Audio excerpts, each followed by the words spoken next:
Hey, everybody, welcome back to the Modern Customer Podcast. I'm your host, Blake Morgan. Today, my guest is Sampath, the CEO of Verizon Consumer.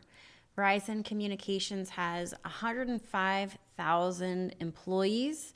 It is the largest customer base in the US with over 101.6 billion in revenue. Sampath is a globally recognized leader in telecom. He has a lot of experience in the customer experience discipline. And today you're going to hear about how, even though he's the CEO, he drills way down into what I would say are the weeds of customer experience. And today we are talking about the role of the CEO in driving a customer-centric culture. We're talking about customer experience specifics like metrics, like the use of AI in the contact center, and setting goals and objectives. Please enjoy Sampath.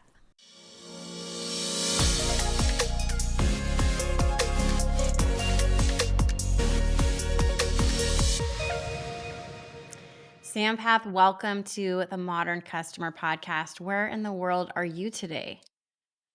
Basking Ring, New Jersey. Of It's course. 45 minutes outside New York City. Gorgeous. It's called the Garden State for a reason. Yeah, wonderful. Well, that's great. Well, thank you for being here. Verizon, obviously, very big company with different groups. Let's talk about what group you're responsible for our audience that aren't familiar. Yeah, so I'm the CEO of our consumer group. So this is the group that is probably north of 100 billion in revenue and is responsible for serving all consumers. Home broadband, mobility, and all the other services we provide, video, voice, and data. So consumers like you and me, when you are in home, we look to Verizon Consumer Group to take care of us. Okay, got it. And when I know this role, you haven't been in this role for the longest time, but when you started, like what did you set out to do? What were a few of the tasks that you really wanted to accomplish? I've been in this role for a little over a year, and uh, our main goal has been to regain momentum in this space. And one of the big levers we use is transforming the customer experience. We have historically had the number one market share, which we still do. We have the highest revenue per user. We have the highest capture rate in our industry. But over the last couple of years, we haven't taken our fair or unfair share of the growth that's happening in the market. We've kind of missed that turn of growth. So my effort's been to come back into that growth, take share again, and grow with that. And the foundation of that has been customer experience. And we've made really good progress in the last 4 or 5 quarters against that. Wonderful. Congratulations. So, Sampath, when you say you've made progress, how do you measure that success? I think the first one for me is sales momentum. The market's growing a little slower than we'd like, but the market's still growing. Am I taking part in growth? We've lost customers over the last couple of years. That shift is changing, and we're starting to regain customers. We have good top line revenue growth, which do that. The second piece is, are we seeing better revenue from each customer? In other words, are we selling more to each customer that we already have? So that's another metric. We are seeing good, strong momentum in that space there. The third is churn, which in our world is, are we losing customers? It's coming down as well. So all metrics headed in the right direction, but we have a lot more work to do. Definitely not mission accomplished anywhere in my office behind me. All right, awesome. Well, Sampath, customer experience means something different to everyone. When you say customer experience, what does that look like for you? Is that hiring a new chief customer officer? Is that operations? Just could you paint the picture for what it looks like? Let me work backwards. At the end of the day, there are two experiences the customer has with using our products. One is the experience using our product, which in our course is the network. When you're at home on broadband, does the Wi-Fi work? Is the speeds good? Is your video buffering? Do you watch Netflix without any stutters? That's the use of the product. Or when you're on the road somewhere where you're in a venue with 80,000 Taylor Swift fans, Mm. is your network holding up? For me, that's the first piece. If the answer is yes, it's reliable, it's consistent, that's the first portion of the experience. The second portion of the experience is everything that surrounds it. It's the billing, it's the customer care, it's the experience when you come to the store. Do you are you felt valuable as a customer? Do you enjoy the experience? Do you recommend us to others? So I break experience into two parts. One is using the product, and the second one is everything that surrounds the product. And both Hmm. have to be top notch to get respect from the customers. So when you came in as CEO a year ago and you had your two goals, did you break these down and then figure out a new strategy, or did you just keep going with what you were already doing? No, look, we had to repivot a little bit. Look, a couple of big things we did as part of this. The first is we were a very large national company. Everything was run out of this building here in Basking Ridge. We broke our company up into 6 markets, and then each market is further broken up into 10 territories. So we basically broke up the country into 60 territories, and each territory has a boss, and she will decide what needs to be offered there, how you take care of customers there. So we started becoming a much more local brand.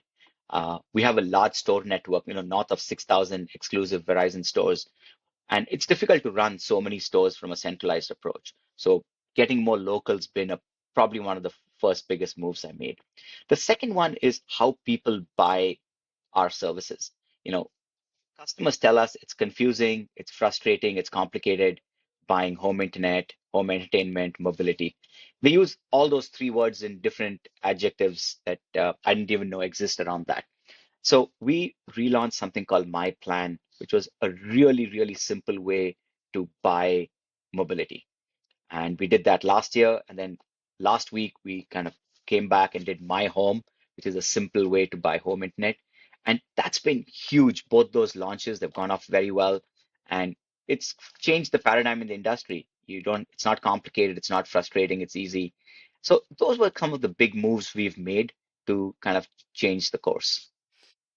Got it. And for telecom, one of the challenges from an operations perspective that I've really heard about and researched is just the challenge of reducing backend complexity and how critical reducing backend complexity is to so many aspects of the employee and the customer experience. Is that something you've been focusing on in the last year? Backend there are two things. You can have backend complexity and then you can show it to the customer. They're two very different things. I think one of the important parts in our industry, and look, we've been in business since the days of Graham Bell, hundreds of years to be precise. So we've built up a fair amount of systems and tools and architecture that go there. I think we've taken an approach that we got to abstract all of that for the customer. And that's been a very helpful piece for us. Look, over a period of time, we'll take complexity out. We'll start converging into fewer systems. We have those long-term plans actually doing quite well. They're ahead of plans. But in the short term, I have to abstract all of that to the customer. So if that means less choice, so be it, because sometimes customers do want less choice. If you have to be more transparent with the customer, we'll be more transparent. But you cannot ship out our system architecture. You have to ship a product that the customer wants. And that mindset's helped us a lot in simplifying a lot of our offers. Yeah, I think simplification is a big part of customer experience. I love that. Let's talk about brand.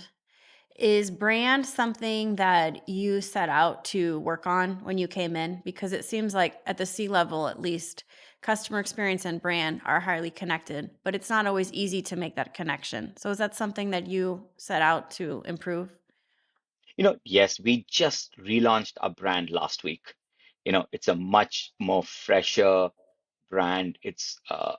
Look, Verizon has a lot of unaided awareness. I mean, 97, 98% of America knows Verizon. I mean, you really have to live in a cave away from civilization not to know Verizon. But what we found is we also can come across sometimes as too corporate a brand, slightly sterile, slightly boring. And I think we saw that we needed to make a change in that. Also, we are one of those brands where most of the time we are forgetful because people forget us because the phone works, you don't talk about it, and then when it doesn't work, people all get excited about it. So it's a very different way to position the brand because we really impact people's life, Blake. So when a mother calls their daughter or a father calls their kids or a grandmother calls, people use it for work. We enable those connections. So we had to show how Verizon shows up in people's lives, what type of things we enable. So we've made that pivot. It's a start, it's an evolution of the brand. Last week was the first start in that to do that. The second thing is customers also trust us a lot. as much as they find sometimes a brand a little sterile and corporate, they really trust us. So we've not lost that piece. Customers trust Verizon will always do the right thing. And that carries its way through the customer experience, the tone of communication, how we communicate with customers, how are our policies, how is our web experience, is all kind of interact in the same profile. That's why I think experience and brand go very much hand in hand. Mm-hmm. Something that people often ask me, Sampath, is how much time should leaders be spending on customer experience work? Like, what percent of their scope should be focused on customer experience? Would you be able to give us a number of of what percent you spend on customer experience? Look, I have a chief customer experience officer who, Mr. Brian Higgins. Hopefully, he spends 100% of his time. Uh, Mm, uh, as it, I keep reminding him that's his title, that's his job. So hopefully, he spends all his time. I'm going to give you a smart ass answer, mm-hmm. which is maybe 0%, because I want customer experience to be embedded into every single thing we do. If you start treating it as a special thing, it'll become a special project and then it'll die or it won't get funded enough. So, how do you embed experience into every single thing we do? For me, it starts with hiring. When you hire someone, that experience, what I call the employee experience, will invariably end up in customer experience somewhere. So I spend time on hiring, I spend time on customer experience. When I work on my project, on my products and my pricing plans and others, huge portion of that is how the experience will flow, what's the buy flow, what's the sell flow, what's the disconnect flow. So I spend time on customer experience in that. When I'm out in the field talking to my store reps and my store managers, that's the perfect example of customer experience with customers talk to them. So a part of me says 0% of time explicitly on customer experience. The other part says almost all my time because every action we do has a clear implication on customer experience. Yeah, that's interesting. I like that. I think that's really smart that it really should just be part of the culture, but it's easier said than done. You have a lot of frontline employees. How do you create that culture on the front line? What do you personally do to create that culture on the front line? I think, people think frontline comes in the way of customer experience. I think it's the opposite because every frontline employee is incentivized to please the customer. No employee gets up to work and goes to work and says, I want to screw the customer or I want to make their life hell. Nobody gets up and does that. So Right. you have a very large workforce who wants to do the right thing. I think it's going to come back to incentives. Are we very clear on what the incentives are? Because look, you can control behavior over 100, 150,000 employees, but it's easier to control what are your incentives, what are your policies, and what type of tone you set in the room or the huddles in the morning to do that. And then the last is empowerment. Are we empowering customer reps and frontline to do something different? I think if you solve for three or four things, you can solve for the frontline very easily. It's not very difficult to give them easy to understand policies, incentives that are clean and aligned with taking care of customers, policies that take care of the long term over the short term, and then a culture in the morning where they're reminded who comes first. Hmm. That's just an easy way to scale customer experience. Uh, if you have a bad policy set, you can do anything to your culture. You can talk to people till the cows come home. It's not going to improve the customer experience. So you have to go back to the foundational elements or the first principles and fix that. That's how you fix the front line. Yeah, I like that. What about metrics? What can happen is the front line can manage the metric, game the metric, like Net Promoter is an example. How do you make sure that employees don't focus on the metric too much where it doesn't really make sense anymore?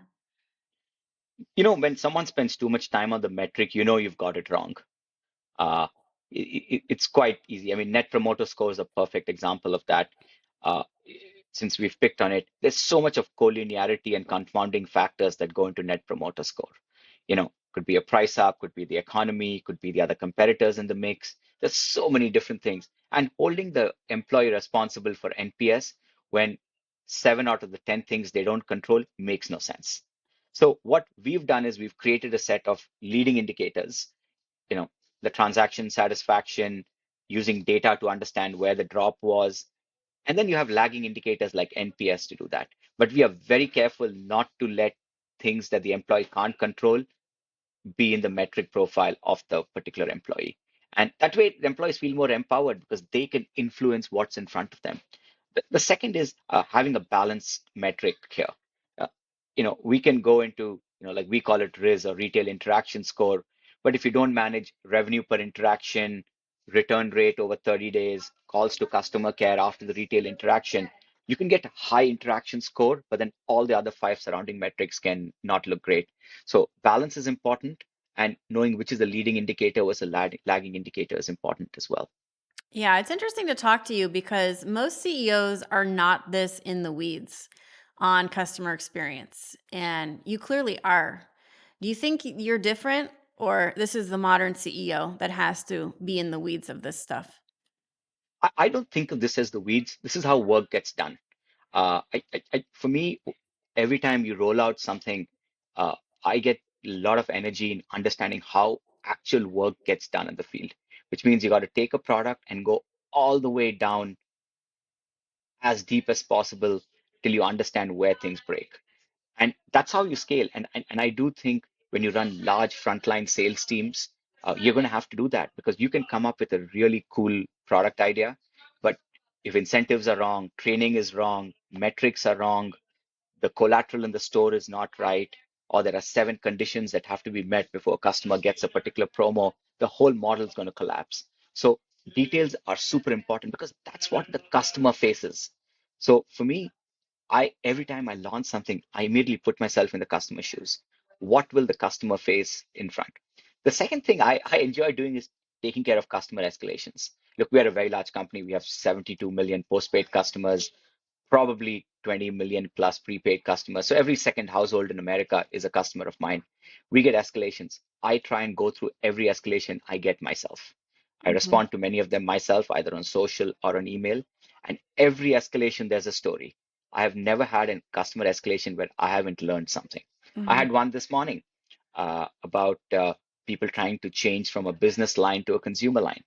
And there you go. So I spent 2 hours this morning with my team, and you find there's something broken somewhere in the system to do that. So putting yourself in customer shoes is super important, knowing how work gets done. And I think this is the profile of the modern CEO because cust- even our reps know that you know what they go through every day, and they always show up better for it. Do you have time to do that? Like, how do you just block your schedule and you say, okay, I'm clearing my schedule for customer complaints? No, you do it through the day, but it's I think it's a very useful part because look, we get data that comes in every day with AI. You get a lot more data that comes in, your social listening posts. But when a customer has taken time to write you an email or leave you a voicemail, we disappointed them somewhere in the process. That Mhm. they decided that they wanted to find the phone number or the email address of the CEO of the phone company and call them. Something went wrong somewhere. So if they can take the time to do that, I think I owe it to them to at least go through many of them to do that piece. So I do leave a chunk of time every week where I go through these complaints. Look, we have a team that handles these and resolves it, but me getting involved upfront, I think it's the best couple of hours a week I spend is going through customer complaints and escalations. And it's also quite humbling as an experience because you think you have this great plan and you've built all this infrastructure and systems and profiles and technology, but then you've let down the customer.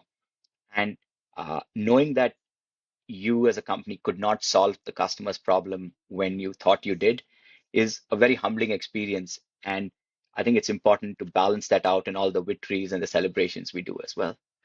Sampath, obviously, AI in the last year has been such a game changer, and it's just a whole new world now. How has AI impacted your technology strategy, and can you give us some insight into what you're doing with AI? Like I think we have a mission to be the world's best AI applied company, and we are perfect for it. We are large, we are complex, we have a large frontline sales team, and almost everyone uses our product. So it's like the perfect petri dish to roll out AI more aggressively. For Okay. us, we have three reasons to do AI. The first one is employee experience. We want to take the cognitive workload of our frontline teams. I mean, imagine you're a rep at a store. it's your first job or maybe your second job, you're 23 years old, you have to remember all these rate plans, these plans, how to navigate the systems, what to sell the customer. There are 7 things to sell to a customer at the same time. It's a lot. So our role is, how do you simplify that for the employee experience? The customer experience comes second, but let's focus on employee. So that's been our first piece. I'll talk about that. The second is customer experience. Uh, it takes 50 clicks to upgrade your phone. Can I do it in 4 clicks? How do I use AI for that? How do I get more personalized with my communication and tone? The third one is cost efficiency. I don't think we've touched on that yet. We are focused on the first two, but we think over a period of time, we're going to start seeing cost efficiencies in our system that we can reuse to reinvest back. Because at the end of the day, as a manager today, AI is the only deflationary tool I have available to me. Because over the last 20 years, offshoring has kind of run its course, outsourcing has run its course, automation for the most part using traditional technologies has run its course. For the next 10, 15 years, I don't have another tool to take cost out at scale. AI is literally the only big tool I have. So that's the mindset in which we get involved in this. And we've deployed AI, we've been doing it for the last, I would say, 10 odd years. But in the last 12 months, we've deployed generative AI at scale to more than 44,000 of our frontline reps, uh, call center, as well as our store. Probably one of the largest deployments we've ever seen. And we are seeing really good results.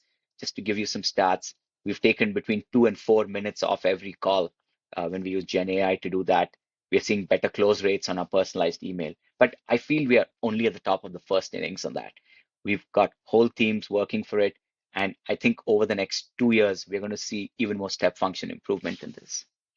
Yeah, and is the change management piece something, Sampath, that you are personally overseeing or you're aware of? Because bringing these AI tools into 44,000 employees' desktops can be stressful for them.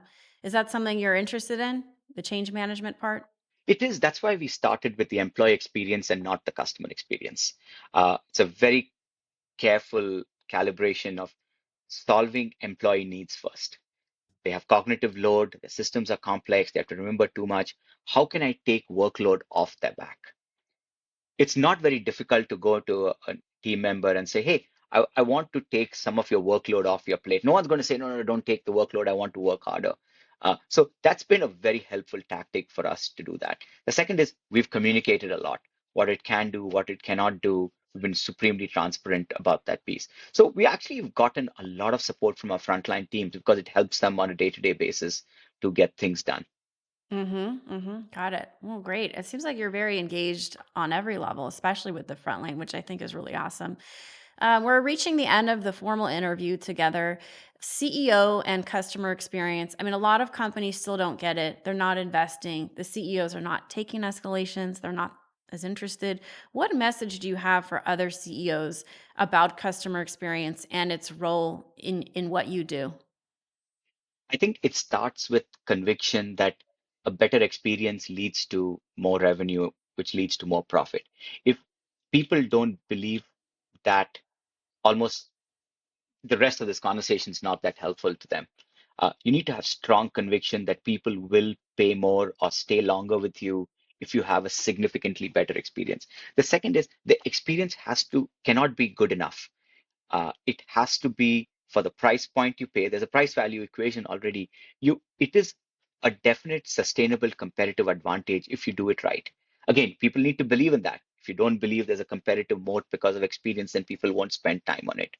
The third is what type of governance model you build to embed customer experience in various aspects. Because look, you can run a company with finance, but I can bet you it's going to have a very, very poor customer experience because you're letting finance run every single decision in the company. So how do you embed customer experience at different function points? And how do you have that balanced scorecard so that you're just not focused on one or two things to do that? And the fourth, you got to have some fun with this. Look, frontlines make or break large companies. They can make companies because the team is so energized and you get the value from all their infinite wisdom and energy. So you got to believe in that and have some fun with it. So that's how I think customer experience should get embedded in CEOs' ambit and their governance model broadly. I like the word Sampath conviction. I think that you clearly embed that. And conviction is such a good word with customer experience because it's not always obvious at first glance that, yes, these investments do bring returns, whether through loyalty, through retention, through word of mouth. So this has been really interesting, and I'm really glad you've spent some time with us. And I'd like to get to know you a little bit better on a personal level. Are you ready for some rapid fire? Yes, I am. All right, perfect. Sampath, what is the most important part of your morning routine? Getting my kids out to school on time. Okay. And what do you do to relax at the end of a hectic day? I read a lot. I spend time with the kids and listen to all their stories. Nothing more relaxing than that.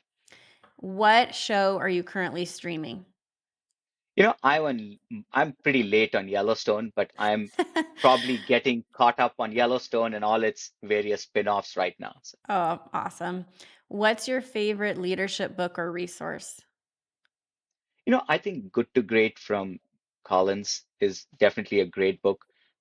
It shows how good companies can become really great. Now, a lot of those examples don't pan out exactly the way the author thought it did, but it definitely gives you a framework to go after some pretty cool things. Sampath, what's your idea of perfect happiness? I think being at peace with yourself, spending time with family, doing things you love, and then a lot more kindness and integrity in the world. If we solve for that, we'll definitely have more happiness in the world and then more happiness in our lives as well. What is your favorite type of vacation? A beach vacation. If you could have lunch with anyone dead or alive, who would it be? I think Mahatma Gandhi, Mhm. he fought the British. He helped India have independence, but he did it in a way that is completely contrary to everything that has happened over the last 2000 years before him. He didn't fight a war. He didn't fight. He didn't kill people. He didn't take land, but found a way to weaponize people, their emotions, what I call a disobedience movement to get to his outcome. Uh, Nelson Mandela did something very similar after that. Uh, Dr. Martin Luther King continued that tradition to do that. So it's a very interesting trend of leaders making large shifts in people's lives without using some of the traditional weapons they have. And lastly, if you had to describe your outlook in one quick motto, what would it be? Optimism. Perfect. All right. Well, this has been really interesting. Thank you so much for being here. Hopefully, you'll come back next year and tell us more about all the incredible customer experience work you guys are doing. We cannot be more excited to do that. Thank you so much for having me on the show. Thank you, Sampath. All of you have been tuning into The Modern Customer. Until next time. Thanks for watching. Don't forget to subscribe to my YouTube channel or follow me on social media, including Instagram, LinkedIn, X, and more.